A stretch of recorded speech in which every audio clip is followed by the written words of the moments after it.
যে কোনো উপোসের পর, ব্রতভঙ্গের পর কিন্তু আপনারা এভাবে সাবুর পায়েস বানিয়ে খেতে পারেন। অসাধারণ লাগে খেতে। এর জন্য প্রথমেই সাবু নিয়ে নিতে হবে। এখানে আপনারা যে কোনো সাবুই নিতে পারেন, ছোট সাবু বা বড় সাবুর দানা। আমি এখানে ছোট সাবুর দানা নিয়ে নিয়েছি 150 গ্রাম পরিমাণে। সাবুর পায়েস তৈরির আগে সাবুটাকে ভিজিয়ে রাখতে হবে। খুব একটা বেশিক্ষণ ভিজিয়ে রাখবার কিন্তু প্রয়োজন নেই, মোটামুটি 1 থেকে 2 ঘন্টা ভিজিয়ে রাখলেই চলবে। প্রথমে সাবুটাকে ভালো করে ধুয়ে নিয়ে তারপরে অল্প জলে ভিজিয়ে রাখছি, যাতে সাবু 2 ঘন্টায় জলটা টেনে নেয় আর সাবুটা ঝরঝরে হয়ে যায়। দেখুন ঠিক এরকম একটা ঝরঝরে ব্যাপার কিন্তু চলে আসবে সাবুর মধ্যে 2 ঘন্টা অল্প জলে ভিজিয়ে রাখার পর। তারপরে কড়াইতে দিয়ে দিচ্ছি বেশ খানিকটা পরিমাণে গাওয়া ঘি। যেহেতু ব্রত বা উপবাসের পরে এই জাতীয় খাবার আমরা সাধারণত খেয়ে থাকি, তাই ঘিয়ের ব্যবহারই করছি। তবে আপনারা যদি এমনি বাড়িতে বানান তো সাদা তেলের ব্যবহার চাইলে করতে পারেন, আবার ঘি সাদা তেল মিশিয়েও করতে পারেন। ঘিটা প্রথমে ভালো করে কড়াইতে মাখিয়ে নিচ্ছি। এবার বেশ খানিকটা কাজু বাদাম আর কিশমিশ দিয়ে দিলাম, দিয়ে এবার ঘিয়ে ভালো করে ভেজে নেব। এগুলো আগে থাকতে ঘিয়ে ভেজে নিলে কি হয়, খুব সুন্দর একটা গন্ধ ছাড়ে। আর কাজু বাদামটা কিন্তু অবশ্যই ঘিতে ভেজে নেবেন। কিশমিশটা চাইলে নাও ভাজতে পারেন, আর দুটো একসাথে ভেজে নিলে স্বাদটা আরও অনেক গুণ বাড়ে। কথায় কথায় কিন্তু কাজু আর কিশমিশটা মোটামুটি ভাজা হয়ে গিয়েছে। কিশমিশগুলো দেখুন কত সুন্দর ফুলে ফুলে উঠেছে, আর কাজুটাতেও খুব সুন্দর একটা রং চলে এসছে, বেশ একটা গোল্ডেন গোল্ডেন কালার কিন্তু চলে এসছে। এবার কাজু আর কিশমিশটা তুলে নিচ্ছি। আপনারা চাইলে আপনাদের পছন্দ মতো আরও যে কোনো ড্রাই ফ্রুটস কিন্তু ব্যবহার করতে পারেন এতে।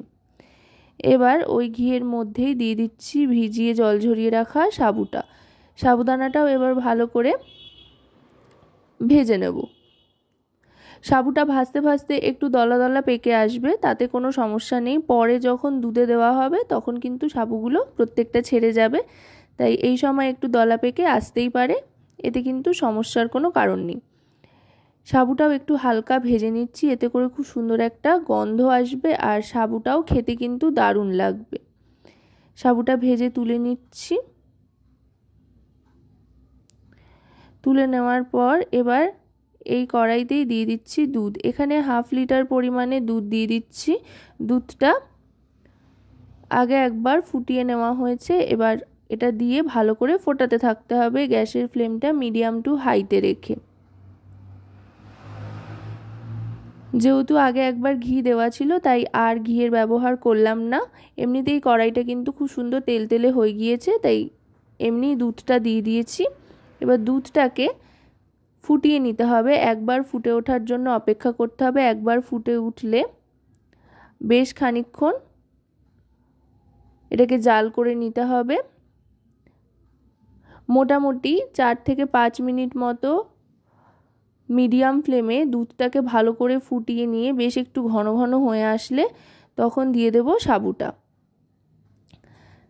সাবুটা দিয়ে গ্যাসের ফ্লেমটা মিডিয়াম টু লোতে রেখে নাড়াচাড়া করতে করতেই দেখবেন দলা পেকে যাওয়া সাবুটা কিন্তু আস্তে আস্তে ছাড়তে আরম্ভ করেছে, খুব সুন্দরভাবে দুধের সাথে মিশে যাচ্ছে। আর সাবুর পায়েস কিন্তু সাধারণত একটু পাতলা পাতলাই হয়, কারণ এটা যত ঠান্ডা হবে তত কিন্তু ঘন হয়ে জমাট বেঁধে আসবে, তাই খুব বেশি ঘন করবার বা জাল দেওয়ার কিন্তু প্রয়োজন হয় না। এবার দিয়ে দিচ্ছি 2টো এলাচ ফাটিয়ে, এতে করে খুব সুন্দর একটা গন্ধ আসবে। এলাচটা দিয়ে আরও খানিকক্ষণ ফুটিয়ে নেব। তারপর ফুটতে ফুটতে দিয়ে দেব পরিমাণ মতো চিনি। চিনি দিলে আর একটু জল ছাড়বে দুধের থেকে। তারপর আরও খানিকক্ষণ মিডিয়াম ফ্লেমে এটাকে ফুটিয়ে নিতে হবে। আশা করব রেসিপিটি আপনাদের ভালো লাগবে। ভালো লাগলে অবশ্যই রান্নাবাটি চ্যানেলটিকে সাবস্ক্রাইব করে লাইক শেয়ার কমেন্টের মাধ্যমে আমাদের পাশে থাকবেন এবং পাশে থাকা বেল আইকনটি অন করে দেবেন সবার আগে সমস্ত রকম নতুন রান্নার নোটিফিকেশান পাওয়ার জন্য। আর যদি রেসিপিটি আপনাদের ভালো লেগে থাকে তাহলে অবশ্যই কমেন্টের মাধ্যমে জানাবেন। আপনাদের প্রত্যেকটা পরামর্শ আমাদের কাছে কিন্তু খুবই গুরুত্বপূর্ণ, কারণ আপনাদের জন্য, আপনাদের নিয়েই কিন্তু আমাদের চ্যানেল রান্নাবাটি। তারপরে এবার ভেজে রাখা কাজু কিশমিশটাও দিয়ে আরও খানিকক্ষণ ফুটিয়ে নেব একদম লো টু মিডিয়াম ফ্লেমে। দেখুন আস্তে আস্তে কিন্তু এটা অনেকটাই ঘন হয়ে এসছে। সাবুদানাগুলো ওপরে ভেসে আসতে আরম্ভ করেছে। ঠিক যখন এরকম টেক্সচার আসবে, সাবুদানাগুলো ওপরে ভাসতে আরম্ভ করবে, তখনই বুঝতে হবে পায়েস কিন্তু 90% তৈরি হয়ে গিয়েছে আর সাবুদানাও সম্পূর্ণ নরম হয়ে গিয়েছে। এবার এটা আমি সার্ভ করে দিচ্ছি।